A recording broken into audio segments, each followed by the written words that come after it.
Welcome to my channel. Subscribe, listen, and enjoy my stories every day. I was sitting at my desk at work, the monotonous click of keyboards filling the quiet space, when suddenly, Mark, a satisfied colleague with whom I frequently chatted, approached. He had that smug grin on his face that appeared whenever he thought he had gossip worth sharing. "You know," he began, leaning against my desk, lowering his voice almost conspiratorially, "our secretary, Jess, is a real hottie. We had a great time last night, she's got such good stretch marks, if you know what I mean." He winked, oblivious to the shock his words sent through me. I forced a smile, masking the sudden tightness in my chest. Jess, with her gentle smile and quiet laughter, was not just our secretary, she was my girlfriend. Mark continued to brag about the details of their night, each word a knife twisting deeper into my heart. I felt a cold detachment settle over me as I nodded along to his story. "Really? That's something," I managed to say, my voice neutral despite the storm of emotions brewing inside. Mark chuckled, clapping me on the shoulder. "Man, you should have seen her. But hey, lucky me, right?" With another grin, he strolled away, leaving me with a churning mix of hurt and rage. The rest of the day passed in a blur. I answered emails, attended meetings, but underneath the calm exterior, a plan began to form. Revenge, a word that had always seemed so melodramatic in movies, yet here it was, pulsating through my every thought. It would have to be brutal, something unforgettable. As the office emptied and the sun dipped below the skyline, casting long shadows across my desk, I stayed behind. My fingers danced over the keyboard, not with the usual reports or spreadsheets, but with searches and notes for a plot that would turn the tables on Mark. I knew his weaknesses, his ego, his pride in his sales record, and most importantly, his penchant for not backing up his work. Tomorrow, he was due to present a crucial pitch to our biggest client, a presentation he'd boasted about for weeks, one he believed would secure him the promotion he'd been coveting. Alone in the office, I accessed his computer. It was easier than I thought. Mark, in his arrogance, had never considered someone might breach his sanctum. I found the presentation, meticulously prepared, and with a few clicks, it was gone. Not just deleted, a simple recovery would undo that, but corrupted, beyond repair. I leaned back in my chair, a mix of satisfaction and remorse swirling within me. This was just the beginning, I knew. What I had set in motion couldn't be undone. But as I turned off the computer and stepped out into the cool evening air, I felt that this was necessary. Mark had crossed a line, and for that, he would have to pay. Tomorrow would bring chaos. And as I drove home, the city lights blurring past, I couldn't help but feel a grim anticipation for what was to come. The first chapter of my revenge had just been written, and the rest remained unwritten, waiting for my next move. The morning sun casts a harsh light over the office as I step in, the air thick with the usual buzz of beginning another workday. Today, though, the electricity in the air is palpable, tinged with the undercurrent of my brewing storm.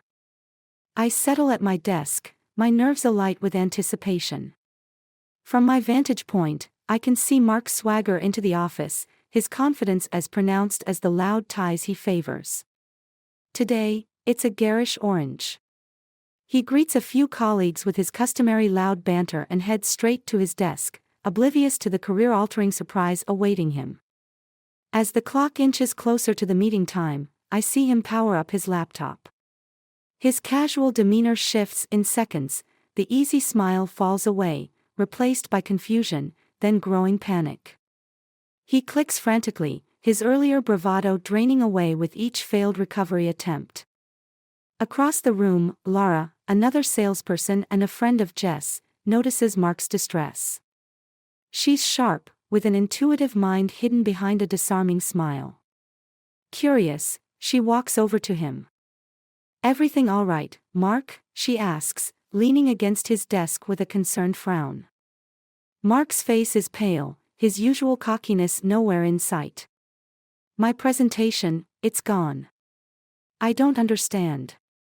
It was right here. Did you back it up? Lara's voice is gentle, but her eyes are searching, trying to understand the situation. No, it was supposed to be here. I need to present in. He glances at his watch, 20 minutes. From my desk, I watch the scene unfold with a bittersweet satisfaction.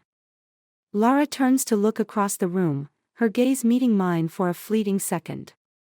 Does she suspect something? No, she couldn't possibly know. Suddenly, Sarah, our team leader, joins them. Her demeanor is all business, her voice firm. What's going on here? We can't afford any hitches today, Mark. Mark stammers, trying to explain, but his words falter under Sarah's scrutinizing gaze. I lost my presentation. It's just gone. Sarah's eyes narrow, disappointment and pressure merging into a sharp reprimand. This is unacceptable, Mark. You know how important this is. Lara, do you think you can fill in? Lara nods, her face composed but her eyes flicking briefly towards me again with a flicker of suspicion. I can. Let me just grab my notes. As Lara hurries off, I feel a twinge of guilt. She's collateral in this plot of revenge, a plot that is unraveling faster and with more casualties than I had anticipated. I push the feeling down. This is about justice, I remind myself. Mark sinks down in his chair, his head in his hands, his day ruined. As I turn back to my computer, I can't shake off Lara's speculative glance. Did she really suspect something, or am I being paranoid? The next few hours pass in a blur of murmured conversations and pointed looks. Lara's impromptu presentation goes smoothly, perhaps too smoothly, earning her quiet commendations from Sarah and curious glances from everyone else. At the end of the day, as the office empties, Lara stops by my desk, her expression unreadable. Hey, she starts, her tone casual but her eyes sharp. Tough day for Mark, huh?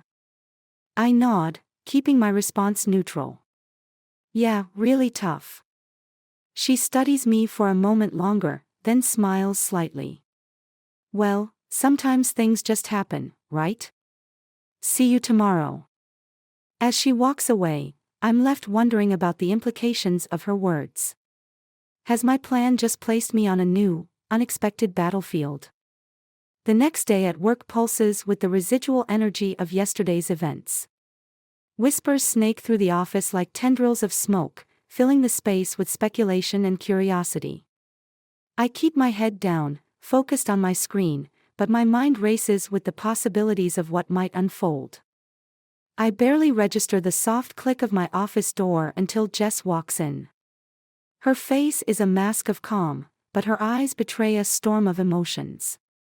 She closes the door gently behind her and takes a seat opposite me. We need to talk, she says, her voice steady but low. About? I feign ignorance, tapping away at my keyboard. About Mark, and about what happened yesterday. Her gaze is direct, searching. I stop typing, my heart rate picking up. What about it? Jess sighs, her fingers tracing the edge of my desk. It's not like you to revel in someone else's misfortune. Especially not to engineer it. I keep my expression neutral, aware of the weight of her words. I don't know what you mean. Jess's eyes narrow slightly. You know exactly what I mean. Mark's presentation didn't just disappear. And from what I've heard, Lara thinks it's no coincidence either. I pause, considering my next words carefully. And what do you think? Jess leans back, her features softening. I think I want to understand why. If this is about us. It's not about us, I cut in, more sharply than intended. This is about Mark and his indiscretions. She nods slowly, absorbing my words. I see. Just be careful, okay? This kind of thing can spiral out of control. As she leaves, her warning lingers in the air, heavy and ominous. Later that day, as I grab a coffee from the break room, Lara joins me. Her approach is casual, but her eyes are alight with unspoken questions. "Rough couple of days, huh?" she starts, pouring herself a coffee. "You could say that," I reply, keeping my tone light. She stirs her coffee slowly, her next words deliberate. "You know, Sarah's been looking into the incident. She's not convinced it was just a tech failure." I nod, feigning concern. "That's worrying." "It is," Lara agrees, then leans in slightly, lowering her voice. "And between you and me, I think she's right to dig deeper. Things don't just happen, not like that." I meet her gaze, trying to read her intentions. "What are you saying, Lara?" She takes a sip of her coffee, her eyes never leaving mine. "I'm saying that if someone was behind this, they might have had a good reason. And maybe they're not alone in thinking action needed to be taken." The implication hangs between us, a silent acknowledgement of an unspoken alliance.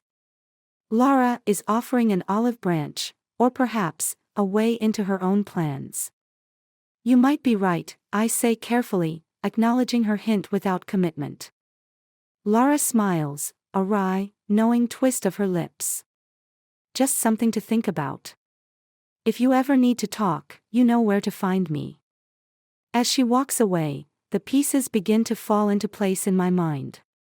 Lara isn't just a curious bystander, she's a player in this game, possibly with her own scores to settle. Aligning with her could be beneficial, or it could lead me into deeper waters than I'm prepared for. Either way, the board is set, and the pieces are moving, whether I like it or not. The office buzzes with the usual Monday morning energy, but underneath the surface, there's a palpable tension that only a few of us can feel. The last few days have felt like moving pieces across a chessboard, each play concealed beneath casual smiles and typed emails. Today, I feel, everything will come to a head. Lara catches my eye as I walk in, a silent signal acknowledged with a nod. Our alliance, formed in whispered confidences and shared suspicions, is about to be tested. I take a deep breath and head to my desk to prepare for what's coming. Mid-morning, Sarah calls an impromptu meeting. The team assembles in the conference room, the air thick with curiosity and unease. Mark is there too, his usual bravado noticeably dimmed. Lara sits next to me, her expression unreadable. Sarah stands at the head of the table, her presence commanding attention. "Thank you all for coming at short notice," she begins, her tone serious. "We've had some unsettling incidents lately, and it's come to my attention that these were not accidents." A murmur ripples through the room. I keep my face neutral, but my heart races. Sarah continues, "Our IT department has done a thorough review and found evidence of deliberate sabotage. This is a serious breach of our trust and our company ethics." Mark's face pales. I can feel Lara tense beside me. "And," Sarah adds, pausing for effect, "we've identified the person responsible." The room goes silent. Every pair of eyes shifts, some with suspicion, others with fear. Sarah turns her gaze directly to me. "It was brought to my attention by Lara." I stiffen, a cold chill running down my spine. But before I can speak, Lara stands up, her voice calm but firm. "Yes, I did bring it to Sarah's attention, but not to blame him." She looks around the room. "I brought it up because I knew he wouldn't do something like this without a reason." Confused whispers fill the room. I'm frozen, unsure of what Lara is playing at. Lara turns to face me, her eyes pleading for trust. "Tell them why," she urges softly. With the room's eyes on me, the truth comes tumbling out. "Mark bragged to me about an affair with Jess. He didn't know she was my girlfriend. It was personal, and I let that cloud my judgment." Silence follows my confession, heavy and condemning. But then, unexpectedly, Mark stands. His face is a mixture of anger and embarrassment. "That's a lie," he bursts out. But then, after a pause, his shoulders slump. "Okay, it's not. I did say those things. But the affair part. I made it up. I was jealous of his work and I just wanted to stir things up. I didn't actually think it would go this far." The room is stunned into silence again. Sarah's eyes flick between me and Mark, assessing the situation. Finally, she speaks. "This is a lot to process. It seems we've had misunderstandings and misconduct on multiple levels." She sighs. "We'll need to address this appropriately. Mark, we'll discuss this privately. And as for you," she turns to me, "we appreciate your honesty now, though it doesn't excuse the actions taken." As the meeting disperses, Lara leans over to me. "I knew you had a reason, a good one even. And I think this might just change how we handle things around here." As people file out, leaving murmurs and mixed looks behind, I realize the office dynamics have irrevocably changed. What started as a simple act of revenge had unraveled into a complex web of lies, truths, and eventual redemption. Walking back to my desk, I feel a weight lifted off my shoulders. There's a lot to mend, but at least now, there's a path forward. And strangely, amidst the chaos, I find a semblance of peace. The intrigue had unraveled, revealing not just the flaws in others, but also the strength to confront and correct them.